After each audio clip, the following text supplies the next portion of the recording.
Sí, profe. Ok, muy bien. Vamos a esperar un minuto más y ya empezamos. Ya listo, ¿eh?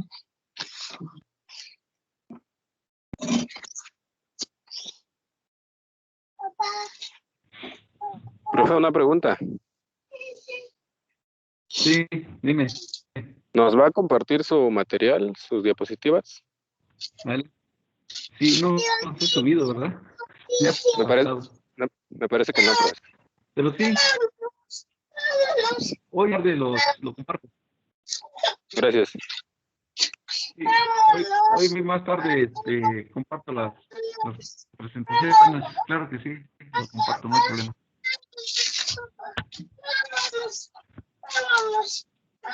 Bueno, pues vamos a iniciar entonces. Si por favor pueden apagar sus micrófonos. Cuando quieran hablar, pues ya la activan. ¿Sí? Entonces, alguien que grabe, por favor. Ya Bien, están grabando. pues buenos días nuevamente. Vamos a iniciar la clase. Estábamos viendo en la sesión pasada sobre la cuestión de los injertos. Veíamos algunas de sus ventajas o desventajas que tiene y también en qué casos se justifica. ¿Sí? Bien, otra manera de propagar de manera asexual es la producción de esquejes enraizados. Vamos a hablar un poquito más de esto. Sobre todo vamos a considerar que a ver, bueno, pero ya estamos en la clase. ¿Sí? Sí. Es que le había marcado a su compañero Javier por algún detalle técnico, pero ya está. Bien, entonces decíamos que la propagación de esquejes también es interesante, sobre todo en aquellos sistemas donde se utiliza una alta cantidad de semilla. Bueno, primero les voy a comentar un poquito ahorita, aunque después lo vamos a abordar con más detalle, este sistema de producción convencional en el caso de jitomate. O sea, en las grandes empresas en México y en el mundo, el sistema que más se maneja de tomate es aquel que consiste en establecer solamente 2 a 3 plantas en un metro cuadrado. Solamente se hace un ciclo de cultivo al año, ¿sí? Pero las plantas se conducen más o menos a una altura o longitud de planta de hasta 9 metros, aunque se coloca a la altura de 3 metros o 3 metros y medio un hilo tutor. La planta llega a crecer hasta 9 metros de longitud y en ese tramo forma entre 20 y 25 racimos. Entonces, ¿qué tiene que hacer el productor? Conforme va la maduración, va cosechando, va bajando la planta, de manera que el punto de crecimiento está a 3 metros o a 3 metros y medio, donde esté el alambre en el cual se pone el tutor.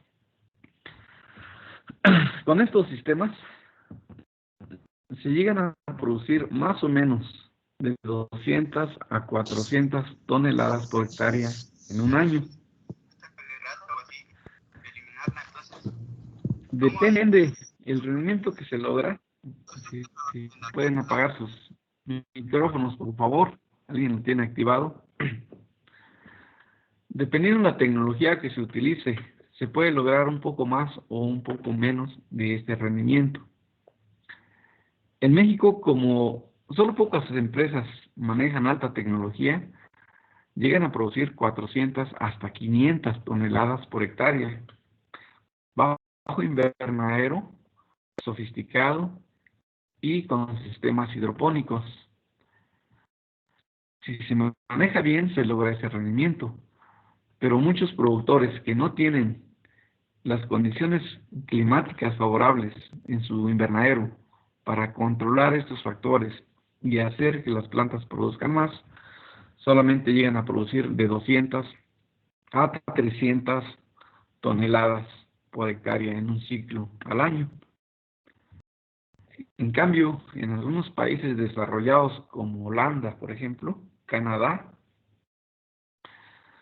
además de poner la estructura de invernadero, tienen un ambiente controlado, es decir, tienen sistemas de enfriamiento o sistemas de calefacción que permiten poner las condiciones ideales para el desarrollo de las plantas y por lo tanto logran rendimientos incluso un poco más de las 500 toneladas.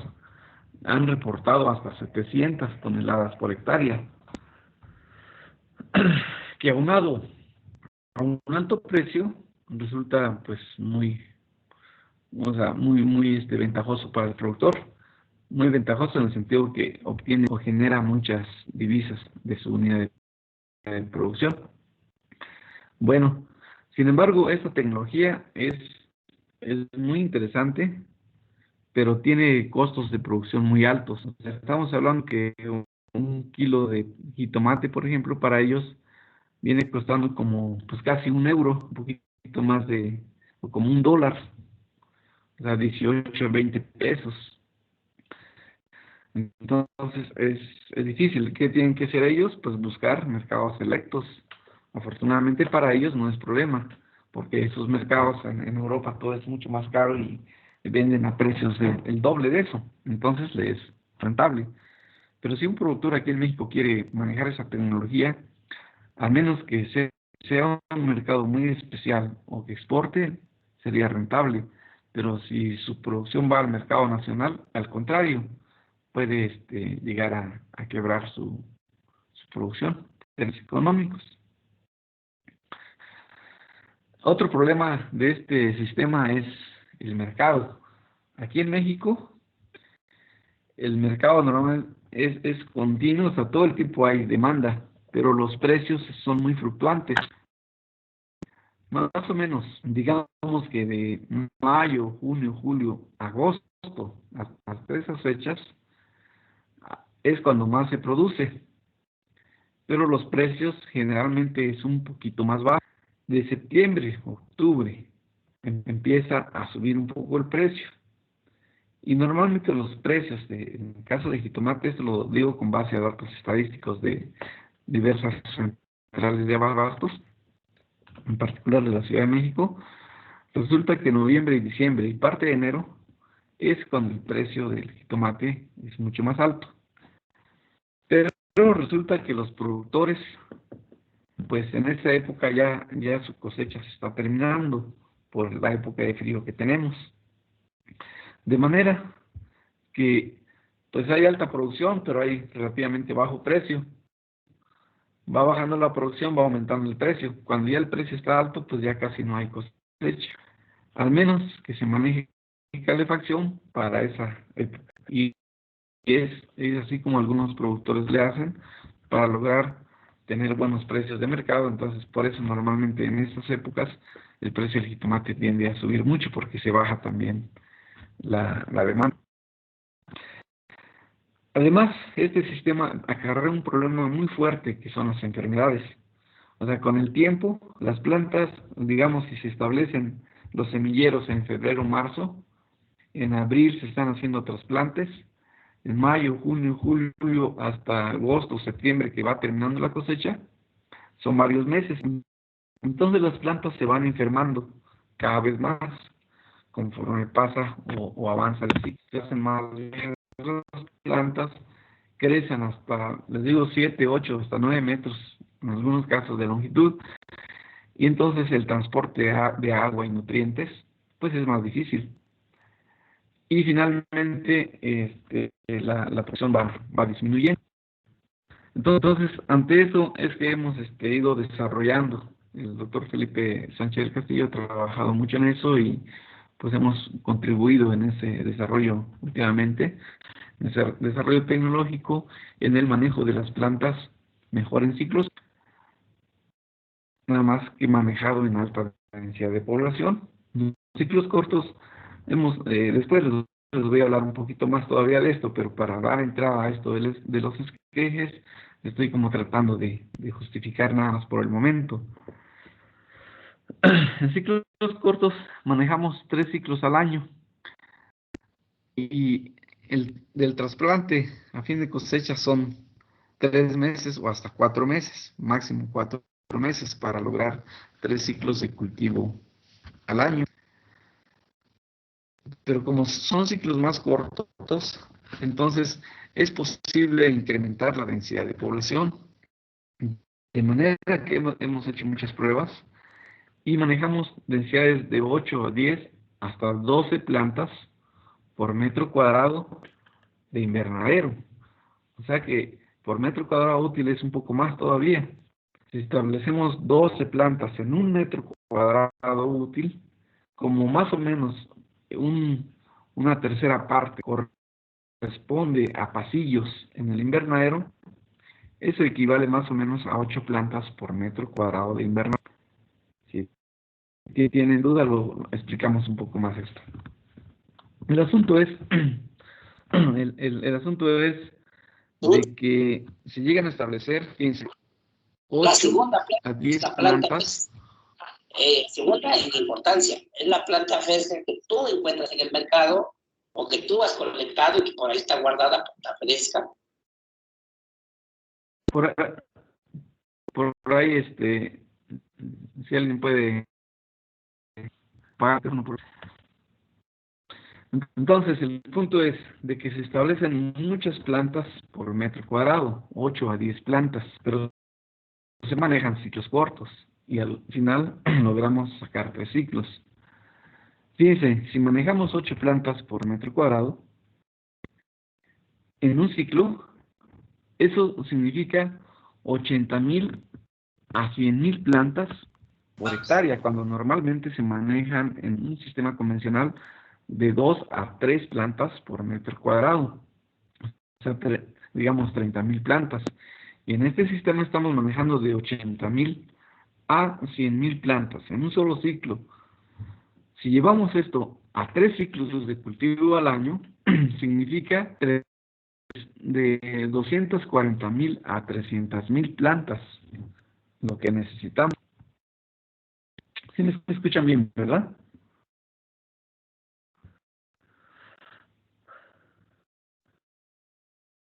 ¿Sí se escucha bien, jóvenes?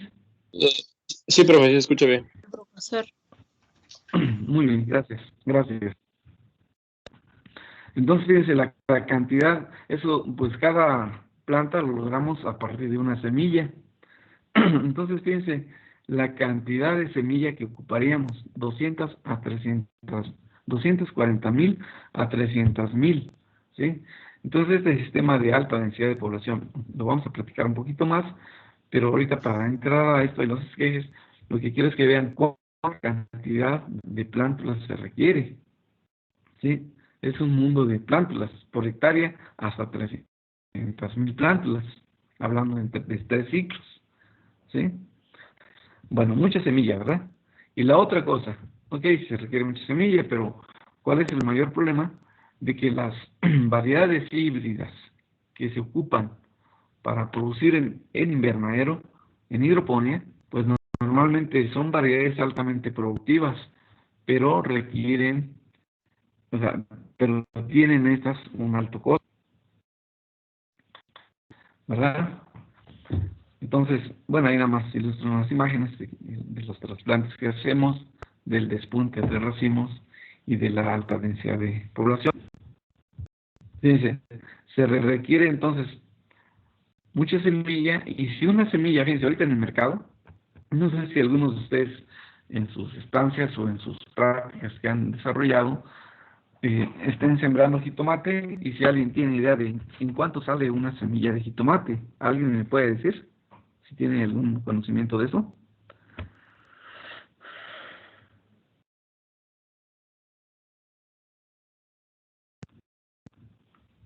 $3. 3 pesos, ajá. Es un poquito variable, pero una semilla de un buen híbrido está entre 3 y 4 pesos, efectivamente. Entonces, fíjense, aún cuando sea a 3 pesos, poniendo 3 pesos el costo de una semilla. Si hablamos de 10 plantas por metro cuadrado, o 100,000 plántulas, o 100,000 semillas, en cada ciclo son 300,000. El total, a 3 pesos, son 900,000 pesos solamente de semilla en una hectárea.